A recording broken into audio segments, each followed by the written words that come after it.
This is the 2018 Mustang EcoBoost, and this car originally came out in 2015, but in 2018 the entire lineup got a mid-cycle refresh. Well, speaking of that, here's a 2015 right now. Morning.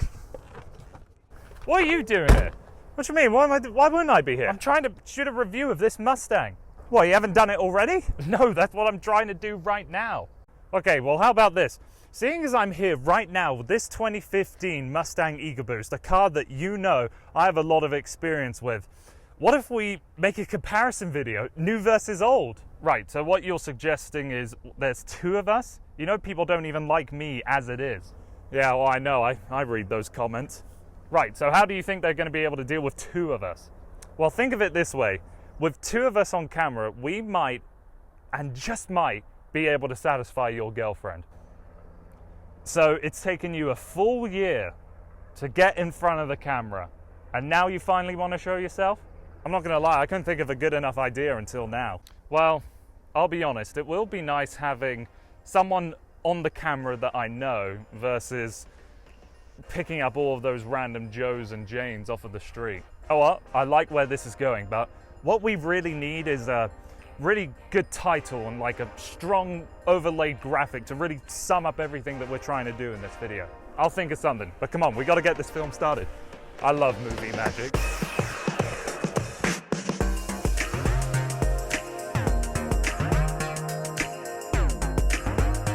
So housekeeping, what are we looking at? This is the 2015 Mustang EcoBoost Premium. I am in the 2018 Mustang EcoBoost Premium with the performance package. So tell the good people what is different between my car and your car. Now that's one of the crucial things, because for this model year, this is the first time that the EcoBoost was given the performance package. What that basically does is add a few bits and pieces to give it a little more of a sporting flair. So we have these unique wheels that look absolutely amazing, and then we have some upgraded brakes, the performance summer tires, and an upgraded radiator. Different sway bars, a little bit of different tuning. The performance pack also has these two dials right in front of us that are showing off our oil pressure that I don't really care for, and then our PSI boost for the turbo. A few other bits of technology that are important. We've got this huge screen in front of us for our digital display. Not as good as something like a Volkswagen or Audi product, where it's just the greatest resolution. There's a lot of things that you can play with this, but it doesn't have that final degree of customization. A few other nice materials here along the door cards, but you're still going to find some harder ones if you go searching. Bit more standard tech. Every car gets these nostrils, which I'm not crazy about, but they're somewhat functional. And the EcoBoost actually produces another 30 more pound-feet of torque than your car. So the output is now 310 horsepower and 350 pound-feet of torque. Marginally improved fuel economy too. And one thing I noticed is that the ride is stiffer. Well, you've got those larger wheels with the performance, don't you? Certainly with the larger wheels on my car and with the upgraded suspension, well, I think the people can see right now that both of our cameras are fairly shaky. There is a little more crashiness to the ride, I would say. I have the Ford Smart and Safe package, so that's the modern safety equipment with the lane keep assist, the radar assisted cruise control. The most obvious change though is the exterior looks, which is incredibly important for someone like me going to buy a car. That's what I really pay attention to. And this car, believe it or not, was influenced of the style of Darth Vader, according to Ford. And what about the V6? For this model year, we had to say goodbye to the V6, the base model in this Mustang lineup. Will it be missed? I'm not so sure. So many people were going for the EcoBoost that perhaps Ford just didn't see the need to adding another available engine. And obviously we're in the convertible. It's more expensive than the fastback. It's about a $4,500 upcharge across the Mustang lineup. If you want to raise or lower the roof as you drive along, you have to be going 2-3 miles an hour tops. It's pretty mindling. You might as well just not be moving. And so what do they call your color? This is Orange Fury. It's a $550 option. And at first, all I could think of was the same frozen orange slushy that I had with it. Well, this is far more classical, where we look at the very popular metallic dark gray. This had the upgraded leather package, so this is why we have this red seats and a few red inserts here. We can personally say that in our time with this Mustang, the only thing that's gone wrong with it is that the USB plug kind of fell out of its housing and it was shorting on some other wire, some other component. So you couldn't plug in your phone, and for some reason it was affecting the central touchscreen. Ford fixed it under warranty, and they had to rip up the entire electrical loom for it to be fixed, apparently. So I've had a few problems with this Mustang in the time that we've had it in our family. Now I want to find out, is the new one fixing all of the problems that I had with it? All right, so here's what we're gonna do. I'm gonna jump out, gonna join you in the orange creamsicle, and then we're gonna have a little bit of a comparison. Right, so you know how I said there were significant problems?